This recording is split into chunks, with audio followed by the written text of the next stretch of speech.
The Nigerian government increased the tariff on imported rice in 2016 to encourage an increase in its own rice production. Nigeria is Africa's largest producer of rice, but also its largest importer. In 2018, Nigeria imported almost 50% of the rice it consumed. Nigerian farmers produce less rice for every unit of land used than Asian farmers, and Nigerian farmers have high cost of production. The first question says, calculate the value of Nigeria's export of goods in 2017. For export of goods is, the formula for export of goods will be balance of trade in goods plus imports of goods. So the balance of trade in goods is 10.4 billion, and the import of goods is 32.7 billion. So the total will be 43.1 billion. That's exporting goods. So that means Nigeria exports goods worth of 43.1 billion and imported goods worth of 32.1 billion. That is trade deficit. I think that is clear. Yes. So go to question 2. Identify 2 examples of capital goods. When you talk about capital goods, these are goods that can be used to create other goods. Example is equipment, office equipment, or delivery vehicle used in the case study. I think that is clear. So machinery. Yeah, machinery, yes. The third question, C. Explain whether Nigeria had a budget deficit or budget surplus in 2017. Nigeria had a budget deficit. How do we know it's a budget? Not trade deficit here now. A budget deficit. For budget deficit, we're talking about the expenditure and income, government revenue. So if government revenue is less than government expenditure, then there is budget deficit. So let's check. The government spending is 19.5 billion and government revenue on through tax is 12.9 billion. So government is having negative 6.6 billion. That's a deficit budget. I think that is clear. Yes. So go to question D.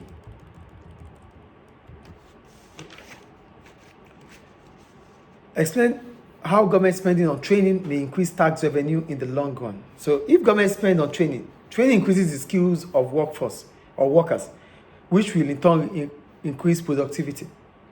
So as productivity increases, firms might increase. As productivity increases, as productivity increases, income might increase.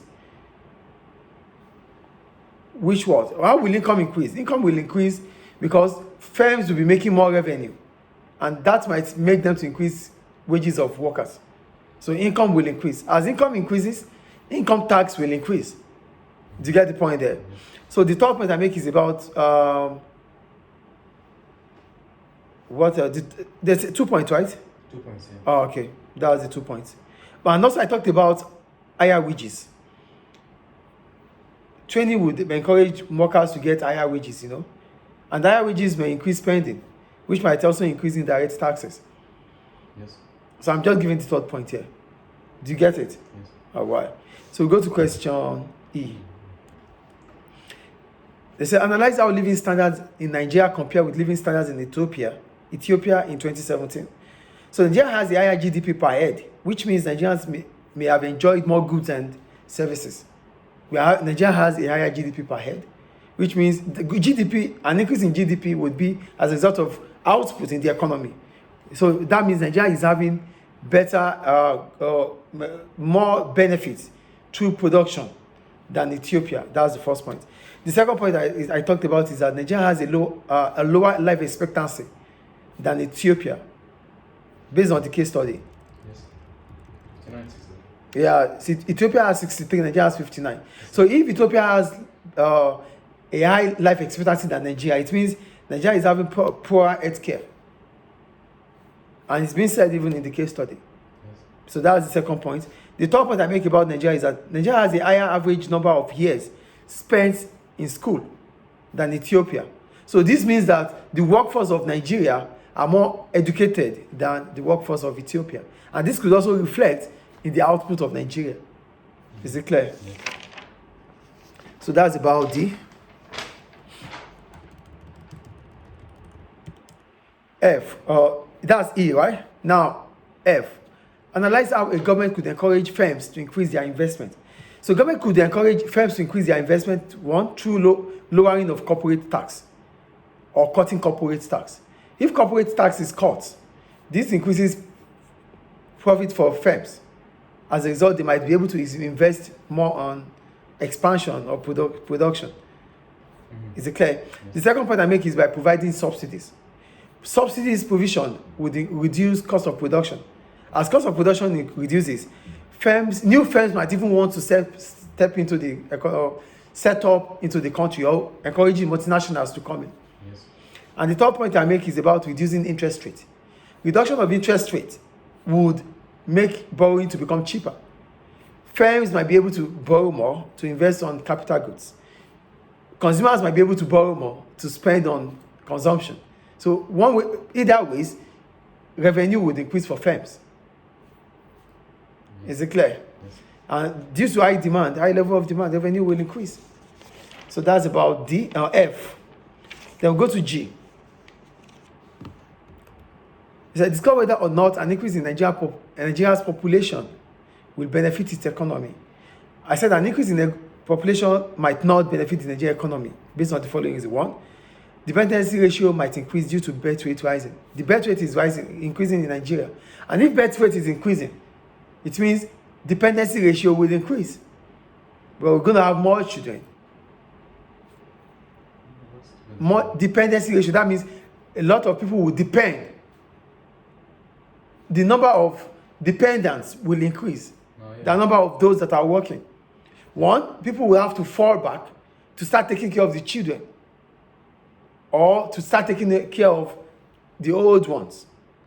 Yes. Do you get the first point here? Yes. So I said dependency ratio might increase due to birth rate increasing.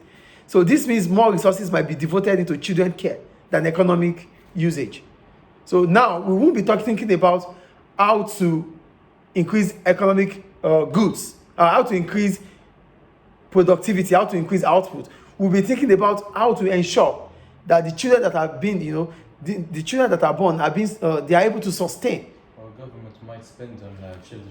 Government will spend more on consumption than capital goods. Or children benefits. So spend more on children benefits. So it's not beneficial. The third point I make is that there might be environmental pressure. Environmental pressure, overcrowding, pollution. Yes, increasing pollution. Yeah. So that's another point. And the last point I make is that if output such as food cannot be, the problem is that as soon as look at what the last case study, the last point there, they said when they talked about food. Nigeria or imported almost. No, not there.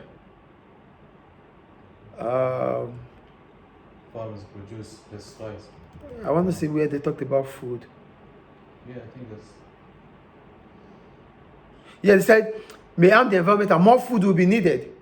Oh yeah. So if that was the second to the last paragraph there. So if more food is needed, that means the government, if government is unable, or if the economy is unable to provide more food for the increasing population, that will lead to poverty.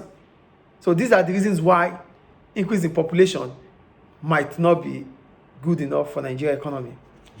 Is it clear? Yes. So we go to H. Discuss whether or not an increase in Nigeria's import tariff on rice would increase the output of Nigerian rice. An increase in Nigeria's import on rice would increase the output of Nigeria based on the following. One, I said a higher tariff may increase the price of imported rice. As a result of that, people might stop buying imported rice. That's the first point. Do you get the point here? Do you get it or not? An increase in tariff, a higher tariff on rice would mean that the price of rice, imported rice, will increase. That would reduce the consumption of imported rice. It will not increase the output of the rice. It would reduce the consumption of imported rice. Yes. And as soon as the consumption of imported rice falls, consumers will fall back to buying domestic rice. So buying domestic rice will increase revenue for domestic farmers or firms that produces rice in Nigeria. So there will be more farms. Do you get the point there? So here I said Nigerians may resort to buying domestic produced rice. This might allow Nigerian farmers to produce more rice as revenue would have increased. The third point is that tariff will increase government revenue, and that could be spent through supply side policy on rice farmers in Nigeria. to increase their productivity. Or invest in healthcare. Yeah, but let's talk about rice too. Yeah. Because they said farmers in Nigeria are suffering for high cost of production.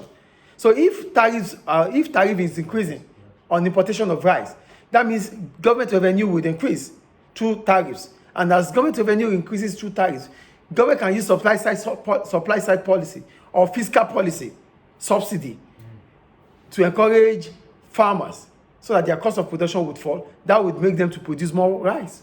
Fiscal policy, how is it Subsidy. Yeah, subsidy. Yeah, it is Supply government side. spending. Yeah. Supply side policy is about education and training, technological advancement. Yes. Is it clear? So that's all about question 1.